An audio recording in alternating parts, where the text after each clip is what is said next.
देखिए, कुछ नाम ऐसे होते हैं जो सिर्फ नाम नहीं रह जाते, बल्कि एक पूरे दौर का, एक पूरे सिस्टम का प्रतीक बन जाते हैं। अतीक अहमद एक ऐसा ही नाम था।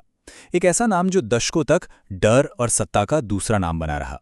तो ये जो कहानी है, ये सिर्फ एक अपराधी के जुर्मों की लिस्ट नहीं है। नहीं, ये कहानी इस बात की है कि कैसे एक इंसान का नाम, सिर्फ उसका नाम ही, डर का सबसे बड़ा हथियार बन गया।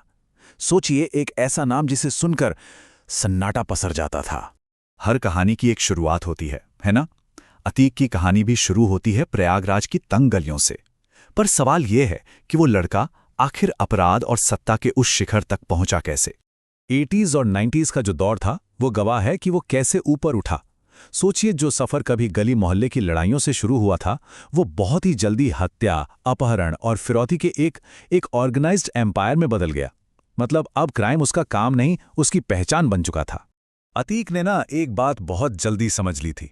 असली ताकत इंसान से नहीं, उसके नाम के डर से आती है। और उसने इसी डर को अपनी आर्ट बना लिया। कुछ ही समय में उसे खुद कुछ करने की जरूरत ही नहीं पड़ती थी, उसका नाम ही काफी था। और अब कहानी में आता है वो मोड़ जहां से सब कुछ बदल गया। ये वो पल था जब अपराध ने खुद को बचाने और ज्यादा बड़ा करने के लिए सियासत की ताकत का, कह लीजिए, चोला ओढ़ने का फैसला किया। और यही था अपराध और राजनीति का सबसे खतरनाक कॉम्बिनेशन। एक तरफ डर की तलवार थी और अब एक लॉ मेकर के तौर पर उस पे अधिकार की ढाल भी आ गई थी।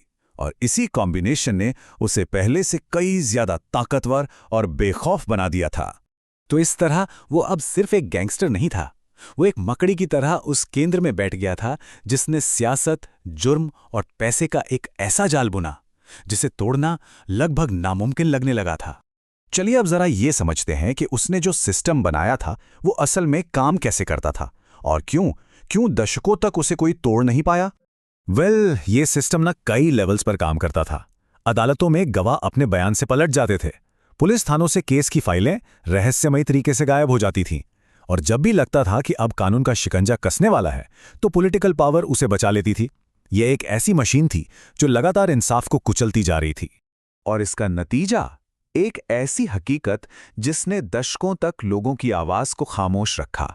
मतलब साफ था, उसके खिलाफ जाने का मतलब था खुद को खतरे में डालना। लेकिन कहते हैं ना, कोई भी साम्राज्य हमेशा के लिए नहीं रहता।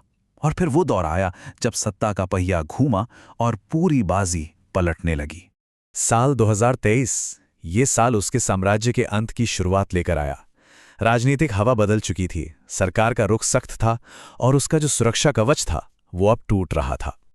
और फिर तो सब कुछ बहुत तेजी से बिखरने लगा, एक एक करके।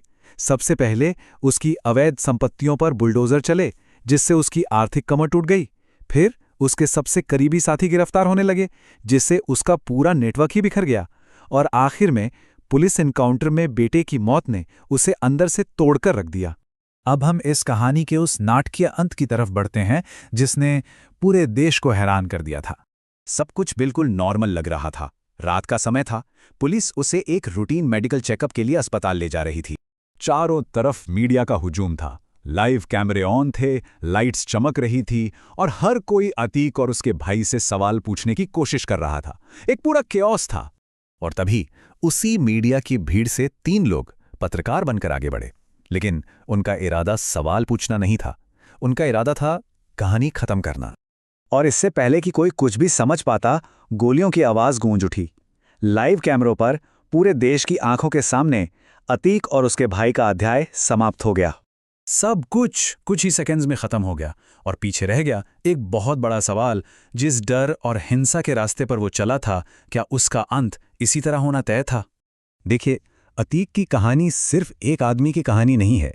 ये उस सिस्टम पर एक कमेंट्री है जहां डर सच्चाई से कहीं ज्यादा बड़ा हो जाता है और जहां अपराध और राजनीति का गठजोड़ सीधे सीधे कानून को चुनौती देने लगता है। और शायद इस पूरी कहानी का सबसे बड़ा सबक यही है। ये हमें याद दिलाता है कि गलत रास्ते पर बना साम्राज्य, चाहे कितना भी ऊंचा क्यों ना हो, उसकी नींव हमेशा खोखले ही रहती है और उसका अंत अक्सर अचानक और खामोश होता है।